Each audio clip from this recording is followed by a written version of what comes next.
Hello, Indianapolis. What a great crowd. The excitement in this room reminds me of the crowds at Old Legion Field.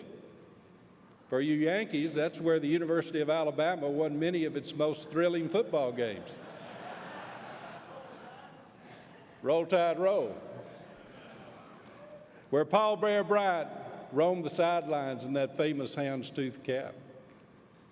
You know, I never played for Coach Bryant, but I did practice for him. Back then, freshmen wasn't eligible to play, but we were eligible to serve as practice dummies. Coach Bryant was imposing, extremely well organized. He planned for every possibility. His team never saw or did anything in a game that hadn't been practiced. Rarely was Coach Bryant caught by surprise. You know, kind of like Wayne LaPierre. I've known Wayne for more than 20 years, and I've been amazed to watch him outsmart the anti-gun politicians, outwit the gun control lobby, and outfox the anti-freedom news media.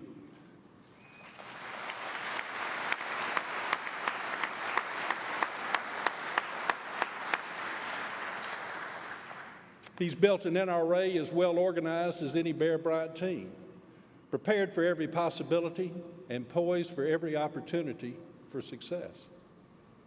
You know, Coach Bryant preached a Vince Lombardi line all the time. We will chase perfection, knowing we can never attain it, but along the way, we shall catch excellence. We may not have a perfect record, but we fight like hell to win every battle for freedom. And we all can take pride in the fact that over the last 2 decades, our firearms freedoms hasn't just been defended, they've been expanded.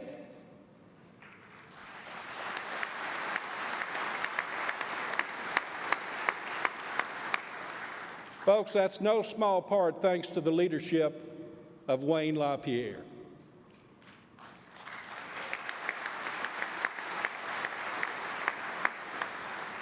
You know, I know that Wayne and the NRA staff would be the first to say that none of our success would be possible without the dedication of you and your fellow NRA members. You make the phone calls, send the letters and the emails, walk the precincts, and help get out the vote. You shoot and hunt and demonstrate the value of responsible gun ownership. You support the NRA with your work, your will, and your wallet. Because of you, our nation has witnessed its greatest advancement of Second Amendment freedom since the Bill of Rights was written. And come November, we're going to prove that we're not done yet.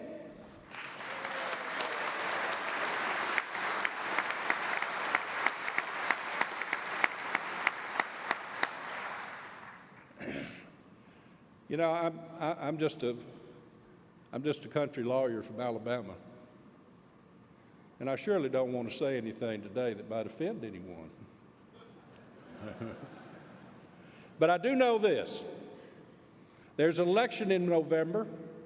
I'm going to be at the voting booth that day, and I know you'll be there too.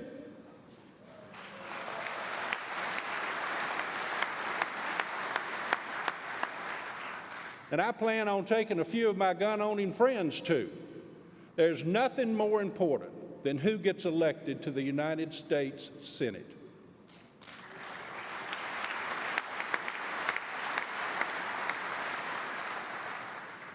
And I surely don't mean any disrespect to anyone, but folks, it's time that Majority Leader Harry Reid, after the next elections, becomes a minority leader.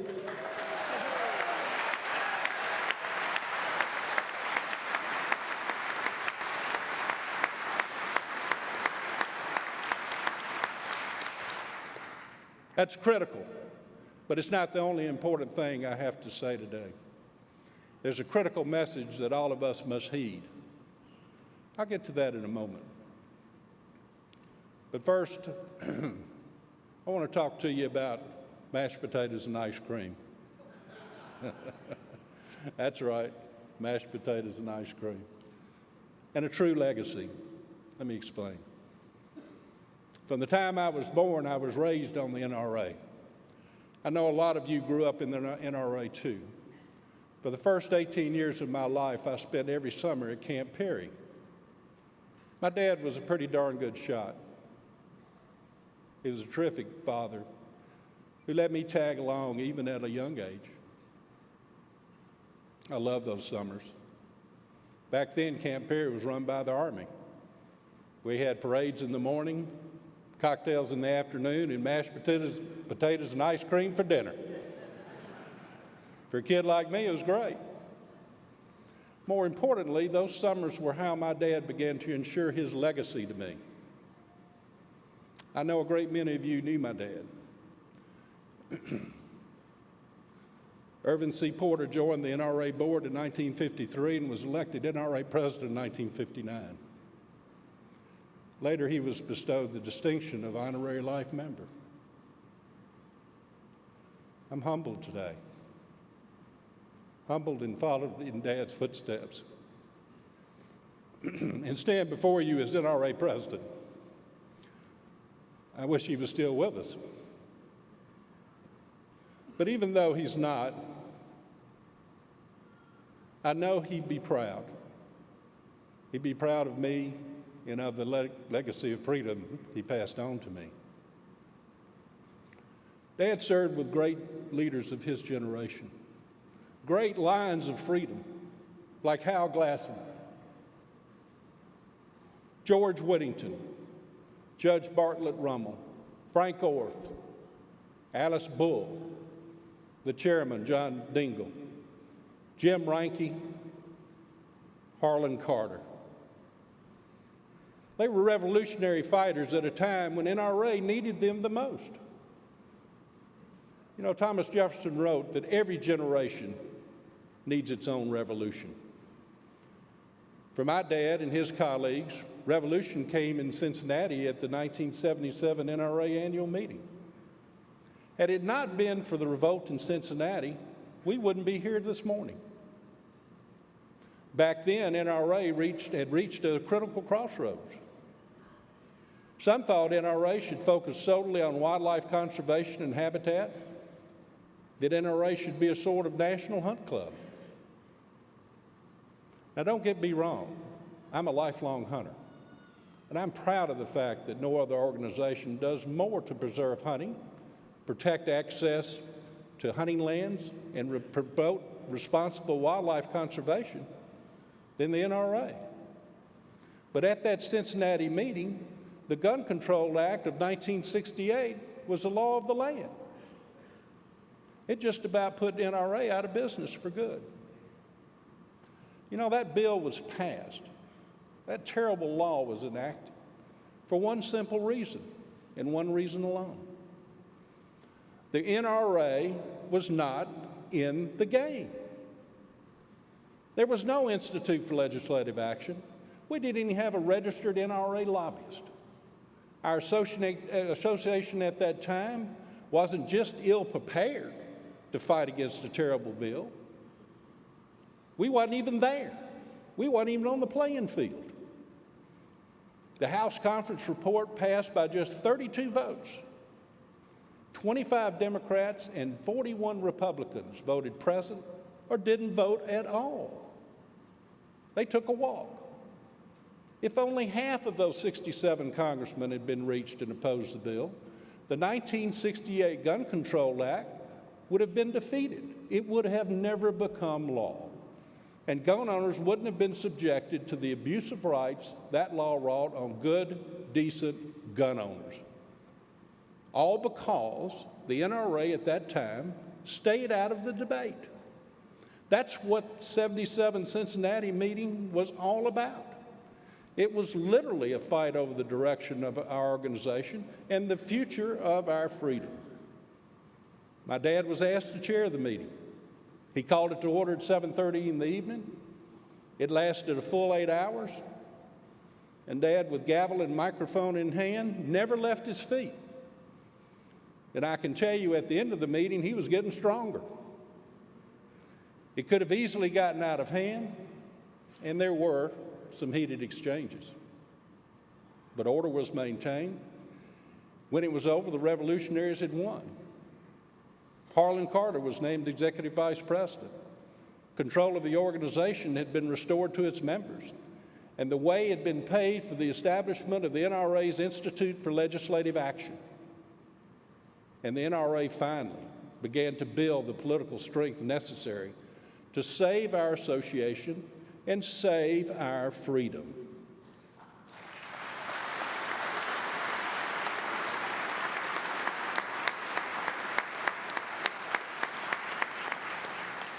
A few years later, a lot of hard work later, the '68 Gun Control Act was replaced by the McClure-Volkmer Gun Owners Protection Act.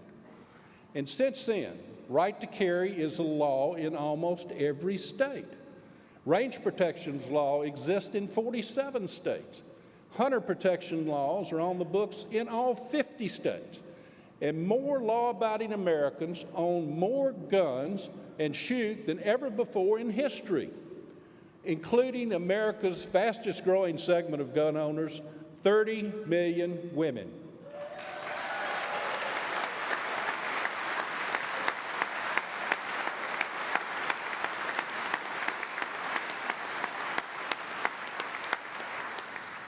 You know, it's the story of a legacy that started with mashed potatoes and ice cream, encompassed a revolutionary NRA meeting, and led a father-son to this podium on this day.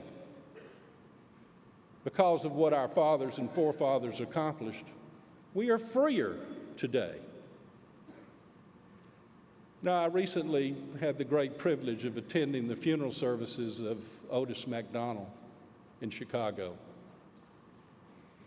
It was a moving experience and an honor to participate representing you and the NRA and being among those who paid tribute to such an extraordinary man. I don't use the word courage lightly, but physically in his fight for the right to keep and bear arms, Mr. McDonald's life was in danger.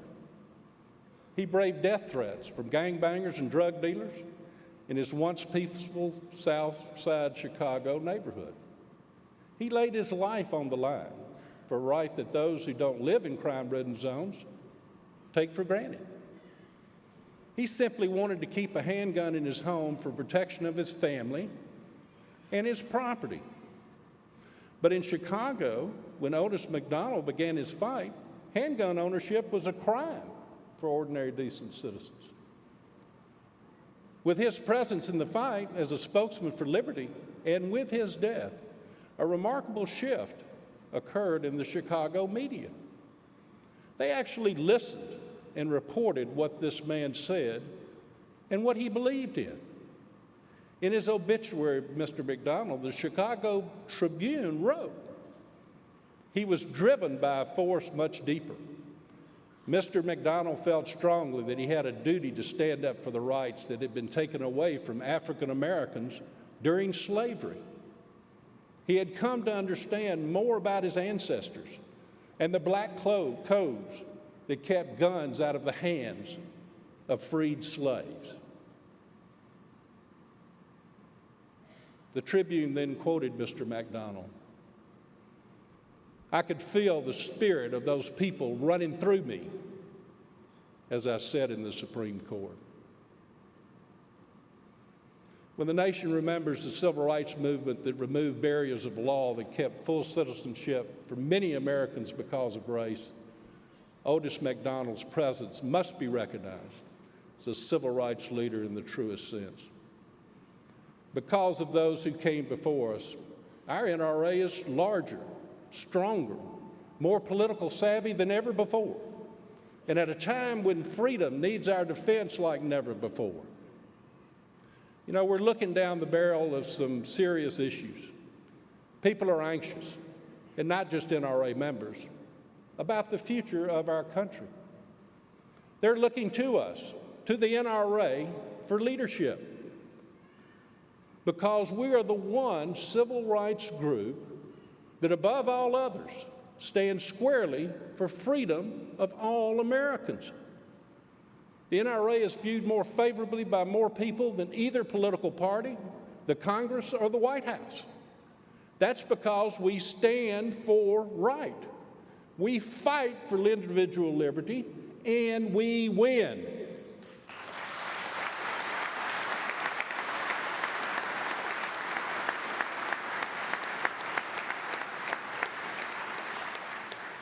And winning is everything.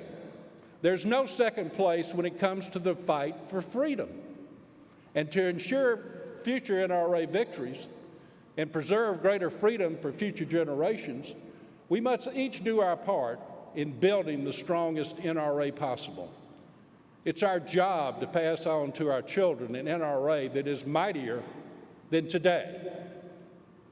That's how we ensure that the next generation of NRA members and all Americans are freer than the generations before them. That's how we guarantee beyond our years an NRA that remains a bedrock of strength for what's right and the muscle to fight and win. You know, I'm sometimes amused by how much the news media misunderstands the NRA. It's as if some of these reporters just can't quite figure out why our association holds so much political clout. Even members of Congress and other politicians occasionally bemoan the strength of the NRA as if it's some dark, mysterious secret. You and I know better. We know where the NRA draws its strength. And I say this to any reporter here today who may still be confused.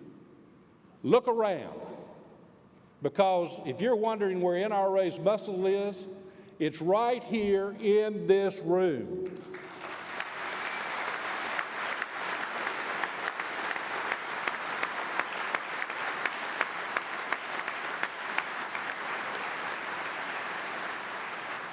And there's millions more of us out there all across America. And we're going to flex that muscle in November and the Remember after that. And I know you can't wait till 2016.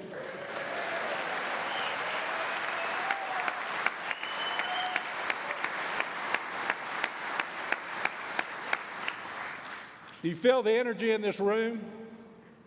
That's because we are the National Rifle Association.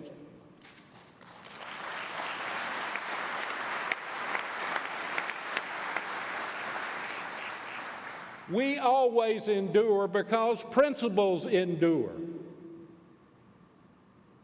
1993, Ronald Reagan received the Presidential Medal of Freedom. At the ceremony, President Reagan said this: "Presidents come and go, history comes and goes, but principles endure and ensure future generations to defend liberty. Not a gift from government, but a blessing from our Creator."